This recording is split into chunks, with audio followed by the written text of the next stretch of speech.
सबको अपनाने वाला, प्यारा सीधा सच्चा, महानगर बन गया जी देखो ये बम्बई का बच्चा। सबको अपनाने वाला, प्यारा सीधा सच्चा, महानगर बन गया जी देखो ये मुंबई का बच्चा। इंदौर नगर ये है महानगर ये, अपना नगर ये, अरे महानगर ये।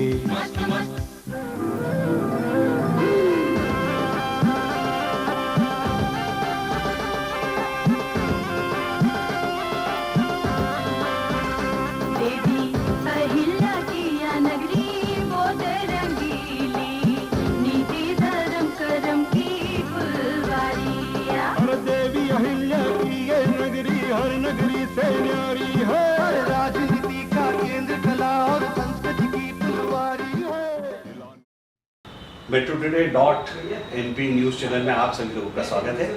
आज हमारे बीच हैं इंदौर के लोकप्रिय सांसद शंकर लालवानी जी, जो स्वभाव से बेहद सरल, सहज और इंदौर की संस्कृति को सहेजने वाले, सर्वाधिक मतों से जीतने वाले। और आज हमारे बीच में है, हमारा एक कार्यक्रम है एक हस्ती जरा सी मस्ती। आज उसी को लेकर शंकर जी इंदौर हमारे स्टूडियो में पधारे हैं। जी धन्यवाद।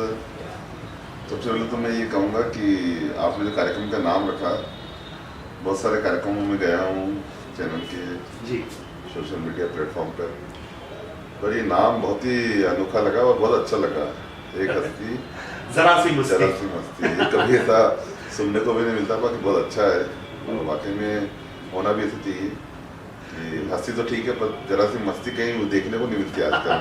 जो समय आ गया है, जिस प्रकार की स्थितियाँ परिस्थितियाँ बनी, और कोरोना में तो जिस प्रकार का वातावरण बना जी, तो मस्ती करना भूल गया है। जी धन्यवाद आपने ऐसे कार्यक्रम के लिए आमंत्रित किया। लालवानी जी, हम ये पूछना चाहेंगे कि राजनीति में आपका पदार्पण कैसे हुआ?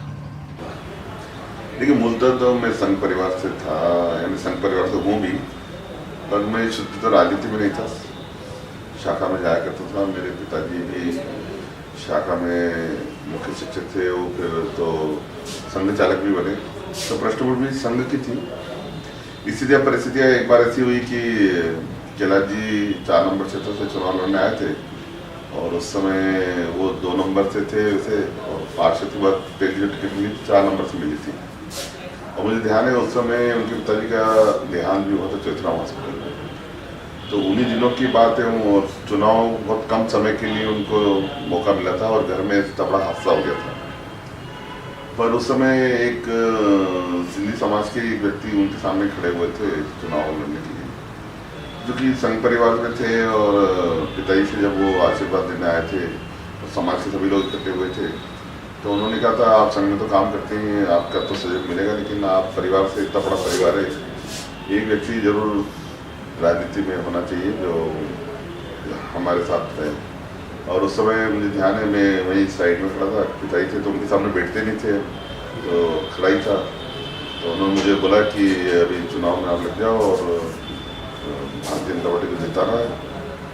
ठीक है, तो वो शुरुआत ही उस समय लगे। उस समय शुरुआत दो में तो मैं उस वार्ड का वार्ड अध्यक्ष था, जयरामपुर पलसीगर वासुदेव नगर से। वार्ड अध्यक्ष जो चुनाव में काम होता है सामान्यतः बूथ अध्यक्ष से लेके वार्ड अध्यक्ष से लेके उस समय शुरू किया था। और कई वर्षों बाद चुनाव हुए नगर निगम के हुए, कि मुझे याद है 83-84 में चुनाव हुए थे। उसके बाद सीधे चुनाव हुए थे, कई वर्षों बाद हुए थे।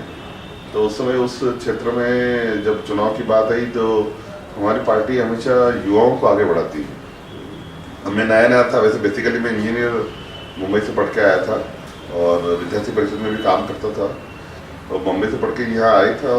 और इस चुनाव का पार्टी ने मौका दिया कि नहीं, हम युवाओं को देंगे, इंजीनियर है, समाज का है, तो इनको मौका देंगे। और उस समय चुनाव का मौका मिला, पार्षद तो चुनाव लड़े और पार्टी का सहयोग रहा, लोगों का आशीर्वाद रहा, पार्षद का चुनाव जीते। एक बार पार्षद का चुनाव जीते, फिर दूसरी बार फिर मौका मिला। जब पहली बार मौका मिला था तब तो हम विपक्ष में थे। और मुझे ध्यान है उस समय कांग्रेस की परिषद बड़ी जद्दोजहद से, एक वोट से रमेश घाघरे जी थे, बड़े जद्दोजहद से बनी थी, बहुत ही लगभग बराबरी के थे। और उस समय भले हम विपक्ष में आ गए थे, लेकिन संघर्ष बहुत किया उस समय। विपक्ष की भूमिका बहुत अच्छी तरह से निभाई। मुझे आज भी याद है कि बहुत सारे आंदोलन करे, परिषद में हम जाते थे तो पूरी तैयारी के साथ जाते थे। शहर की जो जन समस्या थी उस परिषद में उठाते थे। तो वो एक प्लेटफॉर्म जो मिला, राजनीति का पहला जो पड़ाव था वो विपक्ष की भूमिका में मिला और बहुत ईमानदारी से विपक्ष की भूमिका निभाई। और फिर दूसरा मौका मिला, उस समय कैलाश महापौर बने। अब कैलाश महापौर बने तो मुझे ऐसा मौका मिला कि सबसे महत्वपूर्ण जो कमेटी रहती है, जिसको हम जनकार समिति कहते हैं, पीडब्ल्यूडी कमेटी, चूंकि इंजीनियर होने के नाते पार्टी ने ये निर्णय लिया कि भाई इनको ये मौका दिया जाए। और मुझे ध्यान है उस समय हमने जनकार समिति में रहते हुए बहुत सारे नवाचार किए। अगर आप देखेंगे तो उस समय पहली बार शहरों के चौराहों का विकास हुआ। हाँ। आप महाराणा प्रताप जो चौराहा देख रहे हैं आज, वो उस समय हुआ। विजयनगर का देख रहे हैं, उस समय हुआ। कलेक्टर ऑफिस का एमू कॉलोनी का देख रहे हैं, उस समय हुआ। बंगाली चौराहे का देख रहे हैं, उस समय हुआ। चौराहों का विकास की एक नई परिपाटी शुरू हुई। और इसके साथ साथ हमने देखा कि कंक्रीट की जो सड़कें, जो बॉन्ड की सड़कें कहलाती थी उस समय, और उस समय हमने बॉन्ड की सड़कें बनाई। आज भी आप देखेंगे तो हाई कोर्ट के सामने जो सड़क है, आज से 20-25 साल पहले बनी है, आज तक उसमें कभी भी रिपेयरिंग नहीं करना पड़ेगी। अन्नपूर्णा रोड है, वो 20-25 साल पुरानी बनी हुई, आज तक कभी कुछ नहीं करना पड़ा। उस समय बॉन्ड की सड़क कहलाती थी, एलईडी कंपनी ने उसको बनाया था।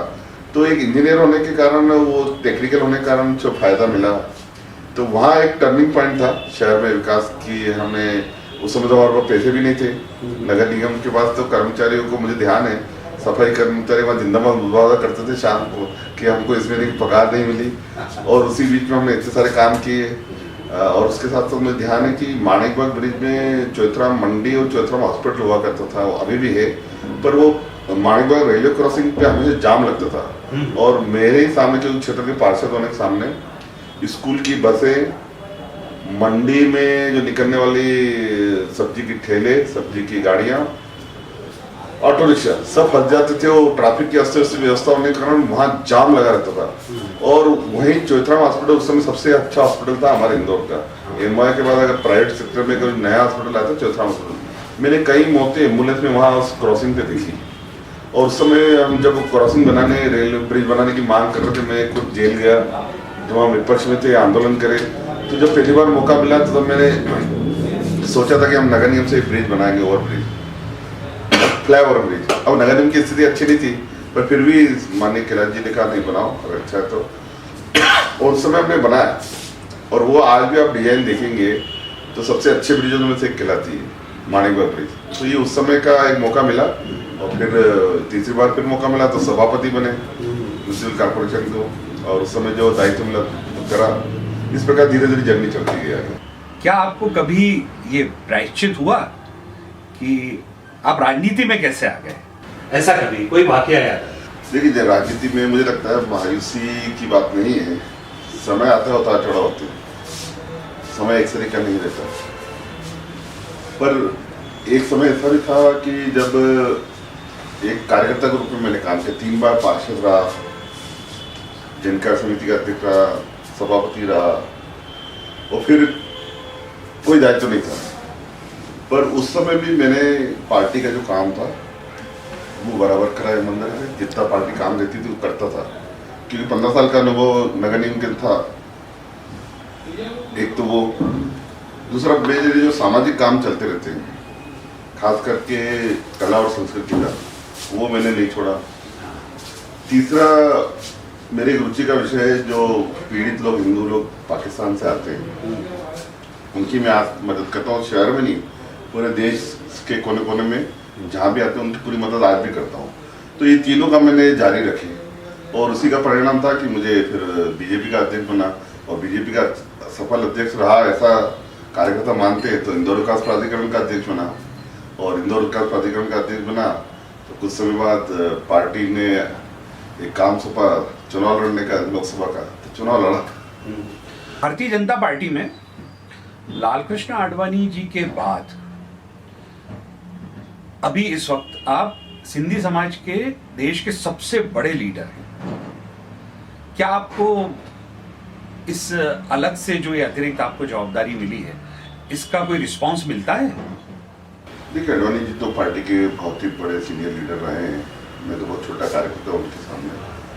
मेरी अवस्था ये कि संसद के रूम में देश भर में समाज के प्रतिनिधि होने के नाते सब जगह से संपर्क होता है और उनकी समस्याएं भी ध्यान में आती है और उनको भी ऐसा लगता है कि हम अपनी बात वहाँ तक पहुँचाएं और मैं प्रयास भी करता हूँ। मेरी प्राथमिकता है इंदौर के विकास को, इंदौर की समस्या उठाना, लेकिन उसके साथ साथ जब देश भर की ऐसे विषय आते हैं तो मैं प्रयास करता हूँ उसको हल करने का। तो दोहरा दायित्व है, प्रथम दायित्व मेरा इंदौर का है और मैं प्रयास करता हूँ इंदौर के लिए जितना कर सकूँ उतना करूँ और फिर समाज का भी।